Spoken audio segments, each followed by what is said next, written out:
Dia 220, Ruth, capítulo 1. Quando Israel era dirigido pelos juízes, houve fome na terra, e um homem que morava em Belém, em Judá, abandonou o país por causa da fome e foi morar na terra de Moabe.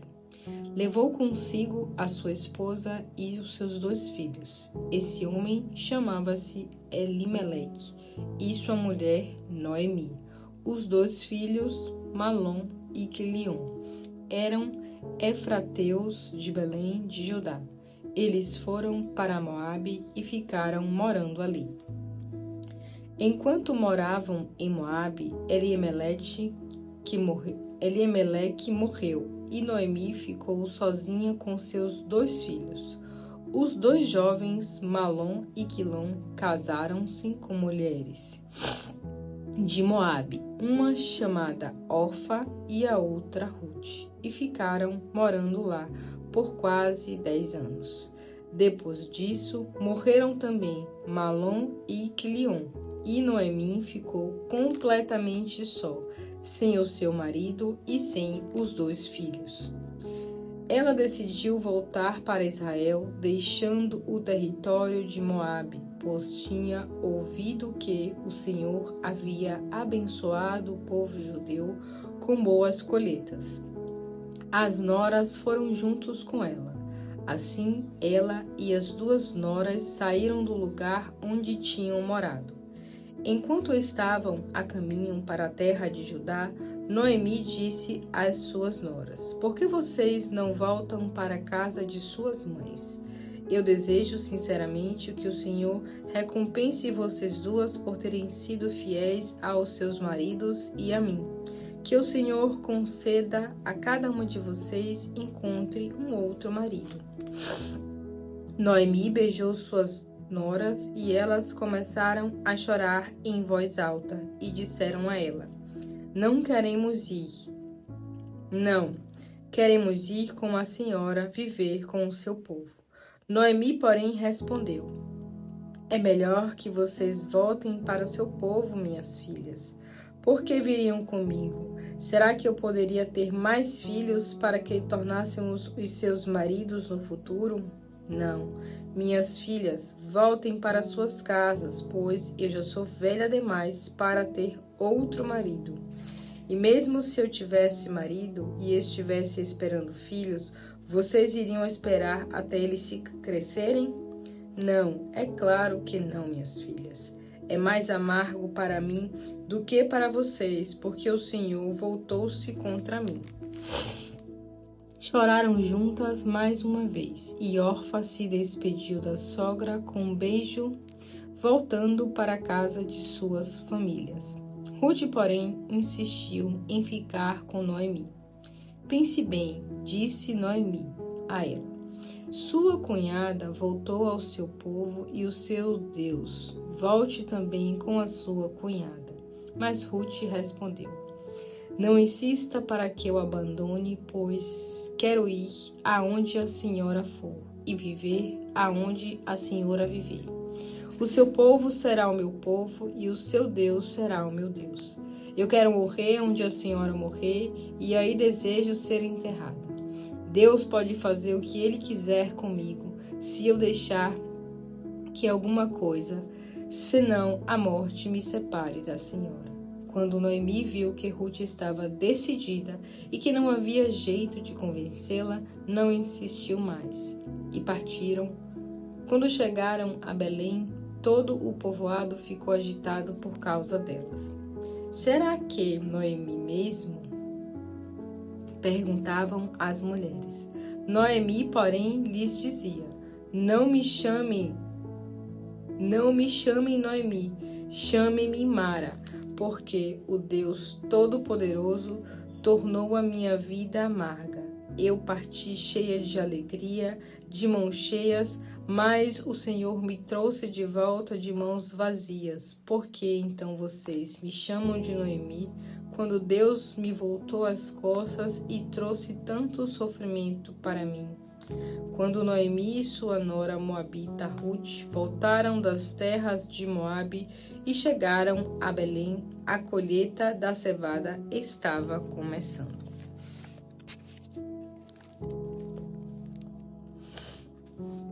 Atos, capítulo 26. Então Agripa disse a Paulo: "Você pode apresentar a sua defesa."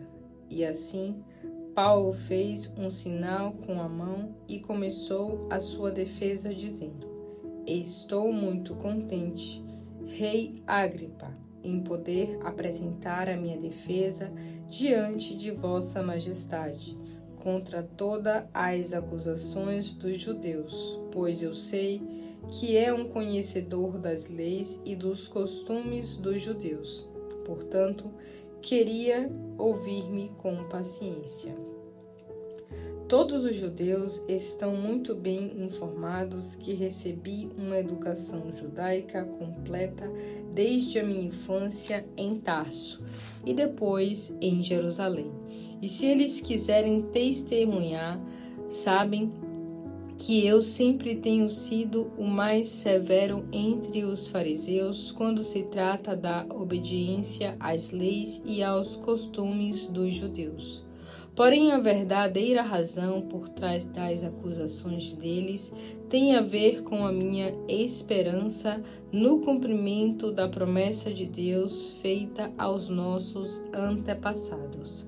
As 12 tribos de Israel esforçaram-se na religião, noite e dia, para alcançar esta mesma esperança que eu tenho. Todavia, ó rei, é por causa dessa esperança que estou sendo acusado pelos judeus. Por que vocês, judeus, julgam incrível crer que Deus ressuscite os mortos? Eu costumava pensar que devia fazer todo o possível para me opor à causa de Jesus de Nazaré. E foi o que eu fiz em Jerusalém. Aprisionei muitos dos seus seguidores de Cristo de Jerusalém com a autorização dos sumos sacerdotes. E quando eram condenados à morte, dava o meu voto contra eles. Durante muito tempo, eu ia de sinagoga em sinagoga, forçando-os a blasfemar ou negar a sua fé. Eu me opunha a eles com tal violência que eu os perseguia, até em cidades distantes, em terras estrangeiras. Eu ia numa missão assim para Damasco, com a autorização e permissão dos sacerdotes principais, quando no caminho, perto do meio-dia, o rei brilhou sobre mim e os meus companheiros, uma luz do céu mais resplandecente que o sol. Todos nós caímos no chão e eu vi uma voz que dizia em aramaico: "Saulo, Saulo, por que você está me perseguindo? Você está apenas fazendo mal a você mesmo." "Quem é o Senhor?" perguntei. E o Senhor respondeu: "Eu sou Jesus, a quem você está perseguindo. Agora, levante-se e fique em pé, pois eu apareci para nomear você meu servo, para testemunhar ao mundo a respeito desta experiência e das outras que eu vou mostrar a você.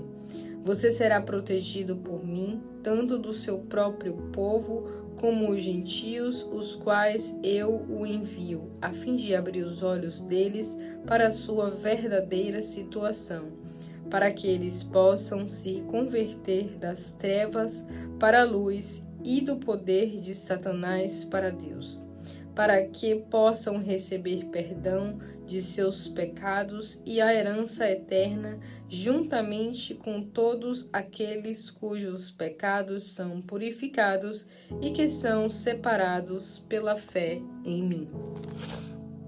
E, portanto, ó rei Agripa, eu não fui desobediente àquela visão do céu. Preguei primeiramente aos que estavam em Damasco, e depois em Jerusalém e em toda a Judeia, e também aos gentios, dizendo que abandonassem os seus pecados e voltassem para Deus, e provassem o seu arrependimento com a prática de obras dignas. Os judeus me prenderam no templo por pregar isto e tentaram matar-me. Mas Deus tem me protegido de modo que eu ainda estou vivo hoje, para testemunhar estes fatos a todos, tanto os grandes como aos pequenos. Eu não ensino nada além do que os profetas e Moisés disseram que haveria de acontecer, que o Cristo sofreria e seria o primeiro a ressuscitar dentre os mortos, para trazer a luz ao seu próprio povo e também para os gentios. De repente, Festo interrompeu a defesa de Paulo e disse em voz alta: Paulo, você está louco. As muitas letras o fazem delirar. Mas Paulo respondeu: Não estou louco, excelentíssimo Festo. Eu falo palavras verdadeiras e com juízo perfeito. E o rei Agripa sabe destas coisas. Falo abertamente porque eu tenho certeza de que estes acontecimentos são todos do seu conhecimento, pois não se passaram às escondidas. Rei Agripa, vossa majestade, crê nos profetas? Eu sei que sim. Agripa interrompeu Paulo.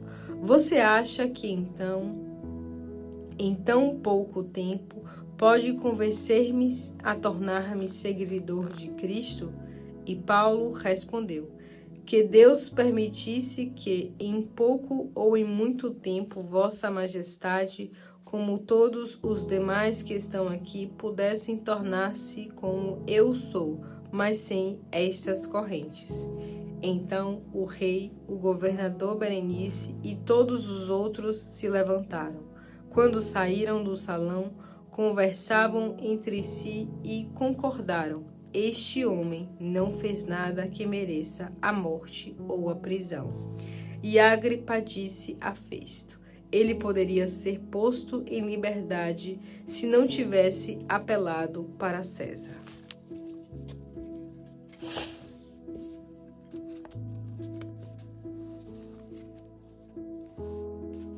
Jeremias 37.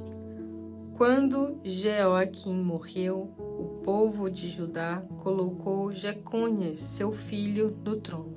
Mas Nabucodonosor, rei da Babilônia, indicou Zedequias, filho de Josias, irmão do ex-rei Jeoaquim, como rei de Judá. Assim, Zedequias reinou em lugar de Joaquim, filho de Jeoaquim. Nem ele, nem os seus conselheiros, nem o povo de Judá deram atenção às palavras que o Senhor tinha falado através de Jeremias, o profeta. Porém, o rei Zedequias mandou Jucal, filho de Selemias, e o sacerdote Sofonias, filho de Maceias, a Jeremias com esta mensagem: Ore ao Senhor, ao nosso Deus, por nós. Jeremias ainda não havia sido preso e podia circular livremente entre o povo.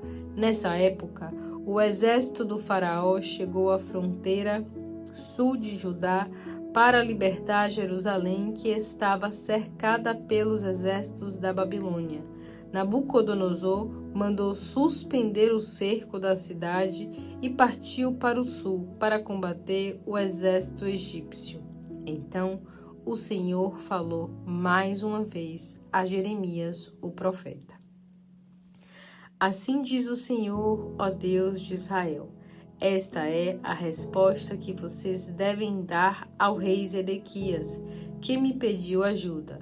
O exército do faraó que se aproxima para ajudar Jerusalém será obrigado a fugir de volta para o Egito. Os babilônios vão voltar e atacar essa cidade. Eles a conquistarão e a queimarão de alto a baixo. Assim diz o Senhor: Não fique enganado a si mesmo, dizendo: os babilônicos certamente irão embora para sempre. Eles voltarão. E mesmo que vocês derrotassem todo o exército da Babilônia que está cercando Jerusalém, mesmo que só restasse alguns soldados babilônicos feridos em suas tendas, eles se levantariam e destruiriam Jerusalém, incendiando a cidade. Quando o exército babilônico se retirou de Jerusalém para combater os egípcios ao sul de Judá, por causa do exército do faraó, Jeremias saiu de Jerusalém para ir à terra de Benjamim, tomar posse do campo que havia comprado em Anatote. Quando estava passando pelo portão de Benjamim, um guarda que vigiava o portão prendeu Jeremias, dizendo: você é um traidor, está querendo fugir para junto do exército da Babilônia. O nome do guarda era Jerias, filho de Selemias e neto de Ananias. Isso é mentira, exclamou Jeremias. Não sou traidor e não estou passando para os lados dos babilônios. Mas Jerias não quis saber da explicação e levou Jeremias às autoridades. Estas ficaram furiosas com o profeta. Mandaram que Jeremias fosse chicoteado e preso na casa de Jonatas, o secretário. Essa casa tinha sido transformada em prisão, e lá Jeremias ficou preso numa cela subterrânea por um longo tempo. Mas o rei Zedequias, em segredo, mandou buscar Jeremias e levá-lo ao palácio real. Lá perguntou: o Senhor mandou alguma mensagem a você? Sim, respondeu Jeremias. Você está completamente derrotado pelo rei da Babilônia. Então Jeremias perguntou ao rei a razão de ter sido preso. O que fiz para ser preso? Que crime cometi contra o rei, ou contra as autoridades, ou contra o povo, para ser jogado naquela prisão? Quem merece a prisão são os profetas que profetizam. O rei da Babilônia não atacará nem a vocês, nem a esta terra? Onde estão eles? Agora, ó rei Zedequias, meu senhor, escute-me, por favor.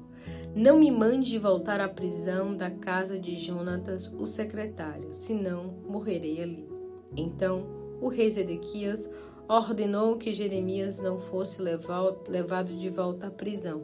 Ele foi mantido prisioneiro em uma cela junto ao alojamento dos guardas do palácio. Ali recebeu diariamente um pão fresco da rua dos padeiros enquanto havia pão na cidade. Assim, Jeremias ficou no pátio da guarda.